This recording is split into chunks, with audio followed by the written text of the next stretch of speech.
नमो भगवतो वासुदेव। मित्रों, स्वागत है आप सभी लोगों का अपने YouTube चैनल जय हो जौनपुर में।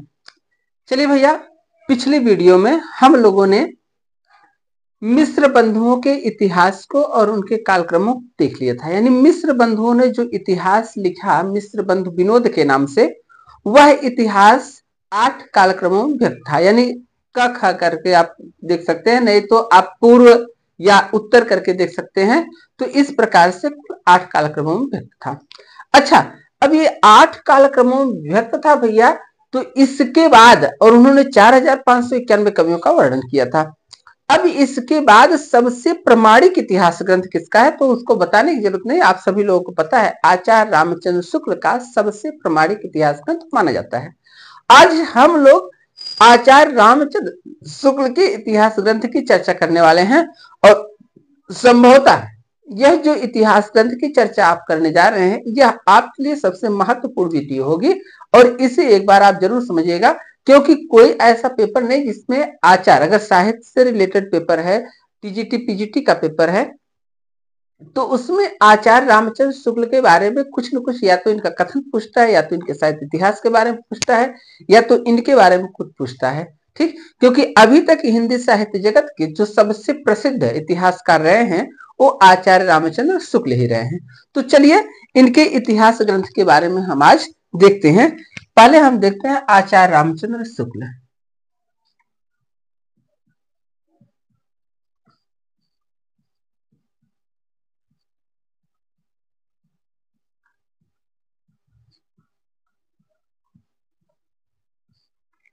आचार्य रामचंद्र शुक्ल।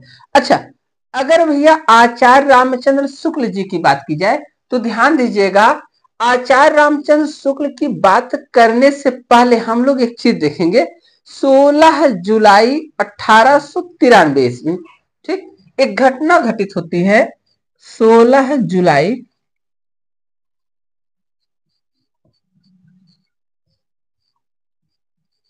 1893 ईस्वी, और यह घटना किसकी थी भैया? काशी नागरी प्रचारी सभा।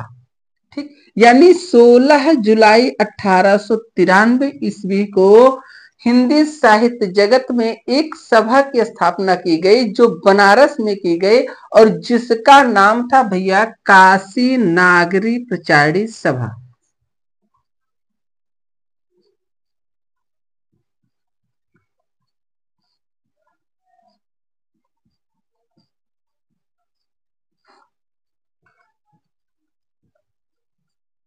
काशी नागरी प्रचारिणी सभा। अच्छा, अब आप ये चीज ध्यान दीजिएगा, ये जो काशी नागरी प्रचारिणी सभा थी भैया, इसका कार्य क्या था? तो इसका कार्य था कि हिंदी साहित्य के जितने भी साहित्यकार थे और उनकी रचनाएं थी, उन सबको एकजुट करके इसके द्वारा प्रकाशित करना और उनका प्रचार प्रसार करना। यानी एक तरह से आप जान सकते हैं कि हिंदी साहित्य जगत का प्रचार प्रसार करना ही इसका मुख्य उद्देश्य था काशी नागरी प्रचारिणी सभा की। अच्छा, अब काशी नागरी प्रचारिणी सभा में जब लोगों का प्रचार प्रसार शुरू हो गया, तो उस समय की सबसे बड़ी प्रतिष्ठित या आप कह सकते हैं प्रतिष्ठित सभा के रूप में उच्च या सबसे ऊपर उठने का जो कार्य किया वो किसने किया भैया? काशी नागरी प्रचारिणी सभा, ये सबसे उच्च थी। इसमें इस समझिए की होड़ रहती थी कि इससे जिसकी कविताएं प्रकाशित हो जाए या कोई ग्रंथ प्रकाशित हो जाता था, तो वह क्या होता था भैया? प्रसिद्ध होना उसका तय था। ठीक, अब 1929 ईस्वी में यहाँ एक घटना और घटती है। मैं घटना क्यों कहता हूं भैया? क्योंकि इतिहास की जो चीजें बीत चुकी है वो एक घटना ही है ना। तथ्यों का यथावार निश्चित रूप से जो क्रमानुसार या आप कह सकते हैं वर्णन करना ही वो घटनाएं हैं, वही इतिहास कहलाता है। तो यहाँ पर एक और घटना घटती है 1929 ईस्वी में।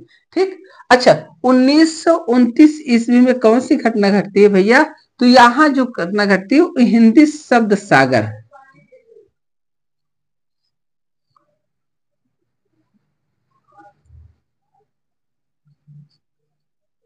इसे आप एक पत्रिका भी कह सकते हैं, या हिंदी शब्द सागर का मतलब शब्दों का सागर, अर्थात शब्दकोश।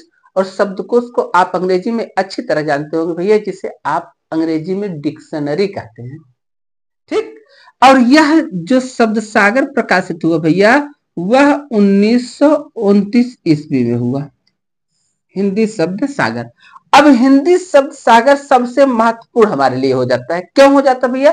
क्योंकि ये जो आप आचार्य रामचंद्र शुक्ल का इतिहास ग्रंथ देखते हैं, इनके इतिहास ग्रंथ का नाम भी हम लिख देते हैं हिंदी साहित्य का इतिहास।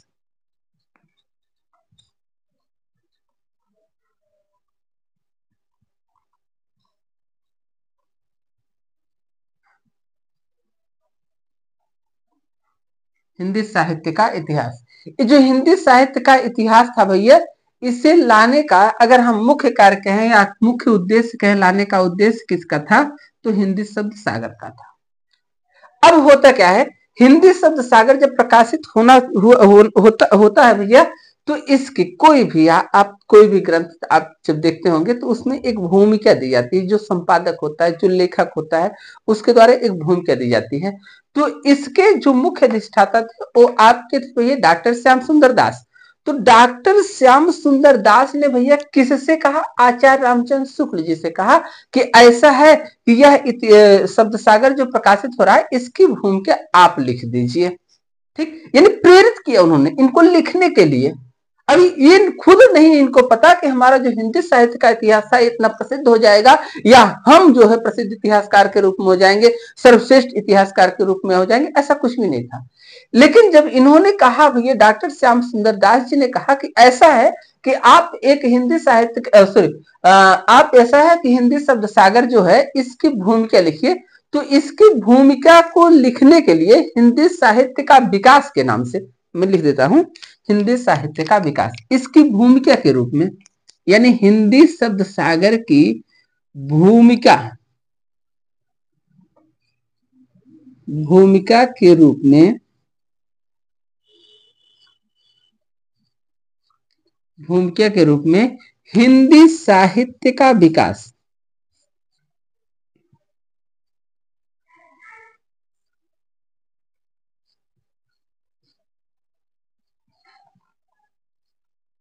हिंदी साहित्य का विकास।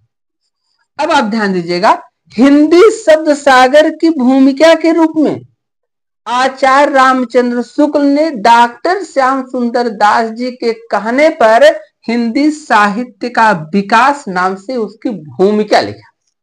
क्या लिखा भैया? भूमिका लिखा। और यह ग्रंथ जो था जनवरी, ध्यान दीजिएगा, यह ग्रंथ जनवरी 1929 ईस्वी में प्रकाशित हुआ। कब प्रकाशित हुआ भैया? जनवरी 1929 ईस्वी में प्रकाशित हुआ। लेकिन अब ध्यान दीजिएगा, जब यह भूमिका लिखी गई, यह भूमिका इतनी अच्छी इन्होंने लिखा और इतना मतलब तथ्यवार कह सकते हैं या तिथिवार कह सकते हैं या आप कालक्रमानुसार कह सकते हैं, या इसमें इतना अच्छा इन्होंने साहित्य का वर्णन किया और कवियों को इतने अच्छे ढंग से रखा, काल विभाजन इतने अच्छे ढंग से लिखा कि यह जो इतिहास था हिंदी साहित्य का विकास जो ग्रंथ था 1940 ईस्वी में, ध्यान दीजिएगा 1940 ईस्वी में,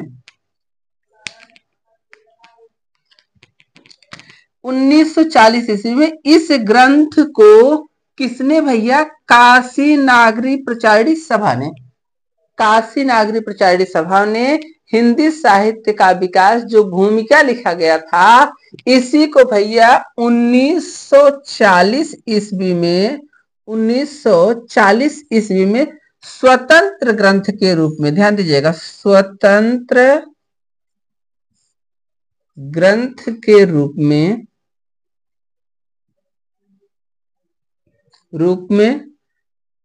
में प्रकाशित किया।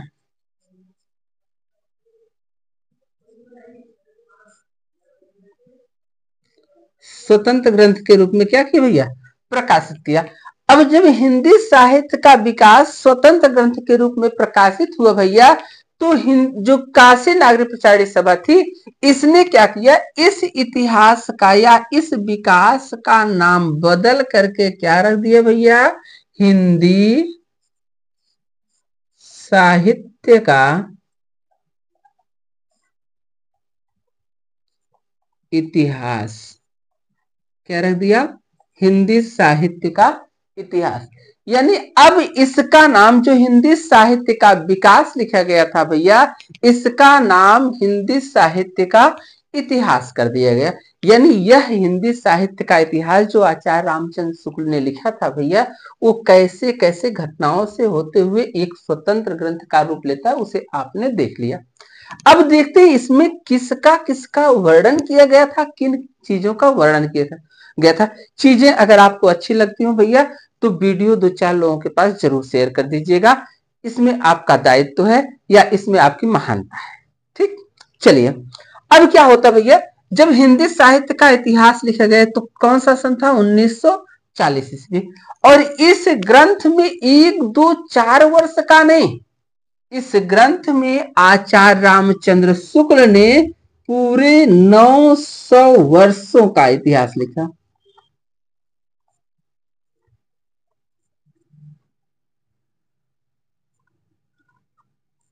यानी पूरे 900 वर्षों का इतिहास इस ग्रंथ में भैया इन्होंने वर्णित किया। कितने भैया, 900 वर्षों का इतिहास इस ग्रंथ में वर्णित किया। अच्छा, एक बार आप लोग इसका स्क्रीनशॉट लीजिएगा, फिर हम आगे चलते हैं। शायद ऐसे पे कम दिखता है, ऐसे पे आप देखिए। ठीक, एक बार सभी लोग स्क्रीनशॉट लीजिएगा भैया, फिर हम चलते हैं। चलिए, संभवतः आप स्क्रीनशॉट ले लिए होंगे। अच्छा, इसको फिर से समझाने की जरूरत है नहीं।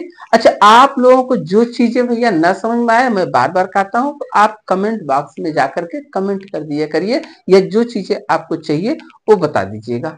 ठीक, चलिए भैया।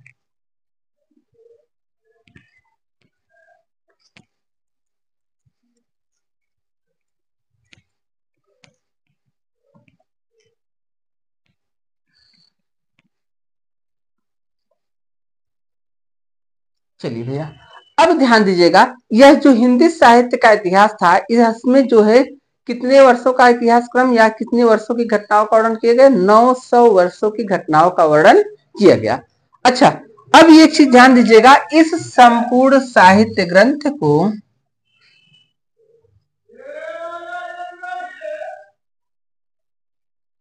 साहित्य ग्रंथ नहीं, हम इतिहास को कह सकते हैं भैया। इस संपूर्ण इतिहास को, क्योंकि इसका नाम अब इतिहास पड़ गया, इस संपूर्ण इतिहास को 4 कालखंडों में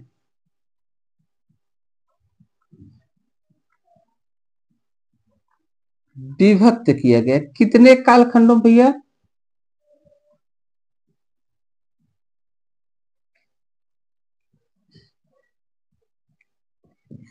4 कालखंडों में विभक्त किया गया। और ये 4 कालखंडों, अच्छा ये चीज और आप लोग जानते भैया, आचार्य रामचंद्र शुक्ल ने जो कालखंड दिए थे भैया, इन्होंने क्या किया था, इसको 4 भागों में बांटते हुए दोहरा नामकरण किया था। ठीक, दोहरा नामकरण का मतलब आप समझ सकते हैं कि जो आदिकाल था, ध्यान दीजिएगा,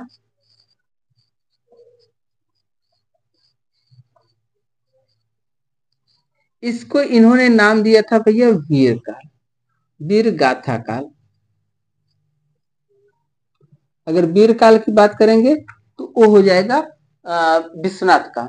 ठीक, चलिए, अच्छा वीर गाथा काल नाम दिया, और इसका समय इन्होंने माना भैया 1050 से 1375 विक्रमी संवत। ठीक, 1050 से 1375 विक्रमी संवत। दूसरा दूसरा जो था भैया पूर्व मध्यकाल।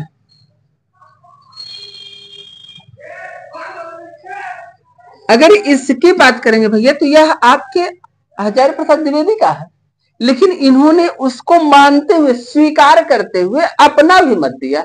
यानी इसी को कहते हैं दोहरा नामकरण करना। यानी इन्होंने इसको हटाया नहीं, इन्होंने कहा ठीक है भैया ये पूर्व मध्य काल ही है, लेकिन इसका नाम भक्ति काल,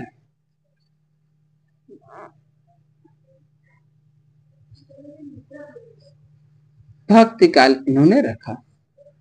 और इसका जो समय इन्होंने माना था भैया 1375 से 1700 विक्रमी संवत।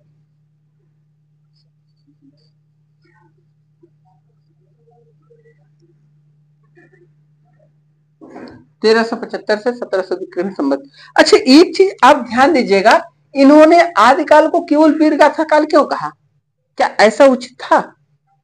तो इसमें हम इनको बुरा नहीं कर सकते ना, लेकिन आप ध्यान दीजिएगा, क्या इस काल में भक्ति नहीं होती थी? नाथ भी थे, नाथों की भक्ति ही थी, सिद्ध थे, सिद्धों की भक्ति ही थी, जैन थे, जैनों की भक्ति थी। लेकिन ये भक्ति जो थी नाथ, सिद्ध और जैन की, ये केवल छोटी मोटी थी, यानी इसमें थोड़े से ग्रंथ लिखे गए। अगर इन तीनों को एक किनारे कर दिया जाए भैया, तो ध्यान दीजिएगा, इस युग में केवल वीरता की रचनाएं दिखती हैं। इसलिए इन्होंने इन सबको किनारे करके देखा कि इस काल को वीरगाथा काल कहा जाना उचित है। ठीक, चीजें एक एक तथ्यात्मक ढंग से है, जहां न समझ में भैया आप पूछ लीजिएगा। ठीक, पूछ, सॉरी, ऑफलाइन क्लास में तो वही आता है, पूछ लीजिएगा और आप लोग कमेंट कर लीजिएगा। ठीक भैया। तीसरा था भैया रीतिकाल, और इसको उत्तर मध्यकाल, सॉरी, उत्तर मध्यकाल,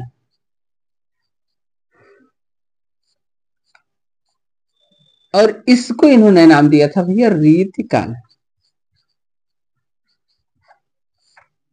इसका समय था भैया 1700 से लेकर के 1900 विक्रमी संवत। 1700 से लेकर के 1900 विक्रमी संवत इन्होंने। और जो चौथा था भैया, अच्छा अभी रीतिकाल के बारे में भी हम आप लोगों को बताएंगे। रीति माने होता परंपरा, ठीक, यानी परंपराओं के आधार पर क्यों लिखा गया, और इसमें जो है श्रृंगारता की रचना कैसे आई, मैं सब बताऊंगा, एक एक चीजें करके सब बताऊंगा। वीडियो मेरी 2-4-6 मिनट छोटी ही रहती है, लेकिन मैं आज तो कोशिश कर रहा हूँ कि धीरे धीरे बढ़ाऊंगा। तो वीडियो छोटी हो या बड़ी, लेकिन जो भी मिलेगा भैया वो आपको पूरे तथ्यात्मक रूप से मिलेगा।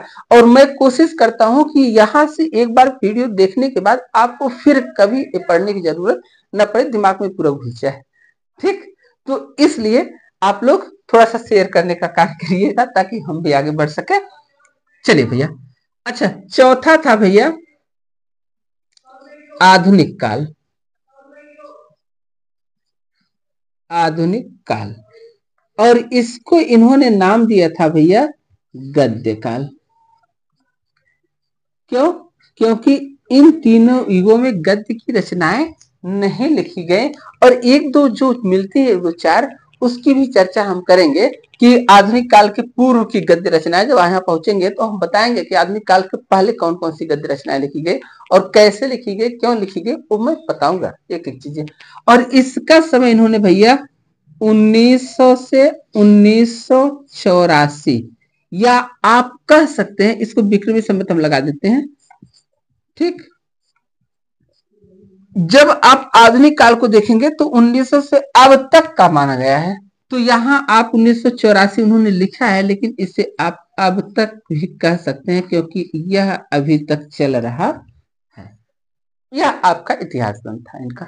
ठीक, यानी आचार्य रामचंद्र शुक्ल जी ने जो हिंदी साहित्य का इतिहास लिखा भैया, अच्छा उन्होंने क्या किया था, इतिहास ग्रंथ को 4 घंटों में 4 खंडों में बांटा था। आदिकाल, वीर गाथा काल, भक्ति काल, रीतिकाल और गद्य काल। ठीक, अच्छा एक चीज जानिएगा, शुक्ल जी का जो इतिहास ग्रंथ लिखा गया था भैया, इसका सबसे जो प्रामाणिकता दिखती है, सबसे अधिक प्रामाणिकता दिखती है, वह था शुक्ल जी ने युगीन प्रवृत्तियों पर विशेष ध्यान दिया था।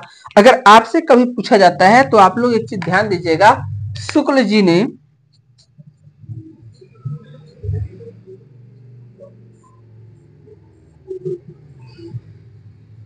युगीन, शायद कम दिख रहा है क्या, अच्छा मैं ऐसे हो जाऊंगा, थोड़ा सा देख लीजिएगा, अब चल चुकी है। शुक्ल जी ने युगीन प्रवृत्तियों पर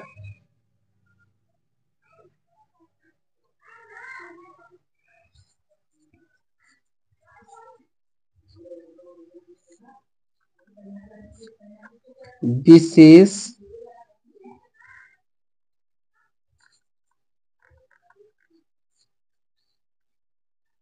यानी युगीन प्रवृत्तियों का मतलब किस युग की कौन सी प्रवृत्ति रही थी, यानी किस युग का कौन सा प्रवृत्ति था, कैसे था, इस पर इन्होंने क्या दिया था भैया, विशेष ध्यान दिया था। अच्छा, अब ध्यान दीजिएगा, अगर भक्ति काल की बात की जाए तो भक्ति काल को इन्होंने मुस्लिम, आप कह सकते हैं भक्ति काल को मुस्लिम निराशा की देन कहा था इन्होंने। यानी कि मुस्लिम हमारे यहाँ जब आए, ठीक, जब हमारे यहाँ मुगलों का आक्रमण हुआ, तो मुगलों के आक्रमण से भयभीत होकर जितने भी हमारे राजा थे वो सब क्या किए, अधीनता स्वीकार कर लिए। जब अधीनता स्वीकार कर लिए तो परास्त हो गए, और जब अधीन हो गए भैया तो अब कभी जाए कहां। मैं इस चीज चर्चा आपसे करूंगा कि कभी जाए कहां। क्यों? क्योंकि जो अपने जीवन से हार मानता भैया वो दो ही चीजें ज्यादा करता है, या तो वो दारूबाज हो जाए, बेवड़ा बन जाए, और या तो ईश्वर की शरण में चला जाए, या तो चोरी चुगली करना शुरू कर दे। तो जो अपने जीवन से हताश हो जाता है, निराश हो जाता है, वह दो कार्य करता है, या भोग विलास लिप्सा, या चोरी आप कह सकते हैं, या आप कह सकते हैं दारूबाज, जो दारू पीकर का हमेशा पड़ा रहे भैया, वो जीवन से निराश व्यक्ति है, वो जीवन में कुछ नहीं कर सकता। और या तो वह ईश्वर की शरण में चला जाता है। आप लोग पढ़ रहे हैं, बड़े अच्छे हैं, क्योंकि जो ईश्वर के शरण में चले जाते हैं वो लोग अपने जीवन से निराश होते हैं, जीवन से ये हार मान जाते हैं, तभी तो पूरी दुनिया छोड़ के चले गए ईश्वर की शरण में। ये हम नहीं कर रहे भैया, ये आपका साहित्य कह रहा है।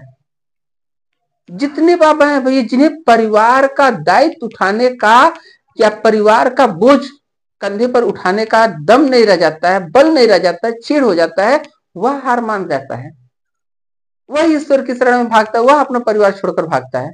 लेकिन यहाँ क्या है, यहाँ इन्होंने यही कहा कि भैया जब मुस्लिम आए हमारे यहाँ, तो हमारे जो कवि थे वो राज दरबार को छोड़कर निराश हो गए, और जब निराश हो गए तो ईश्वर की शरण में चले गए, और जब ईश्वर की शरण में चले गए तो वहां से हमारे नए काल की शुरुआत होती है, भक्ति काल की। ठीक, चलिए भैया, अब इतना हो गया, बहुत है। अब इसके आगे हम लोग जो है कल, ध्यान दीजिएगा, हम लोग आदिकाल की केवल चर्चा करेंगे। अब एक एक काल हम लोग पढ़ना शुरू करेंगे, बाकी और वीडियो जो भी रहेगी हम आपको जो बीच बीच में देते रहेंगे। सभी को, सभी लोग भैया वीडियो को शेयर करें, लाइक करें, जो चीज आपके समझ में ना आए उसको कमेंट करके आप बता दिए करिए भैया। बाकी आज के लिए बस इतना ही। आप लोगों को ढेर सारी शुभकामनाएं और बधाइयां। नमो भगवतो वासुदेवाय। धन्यवाद भैया।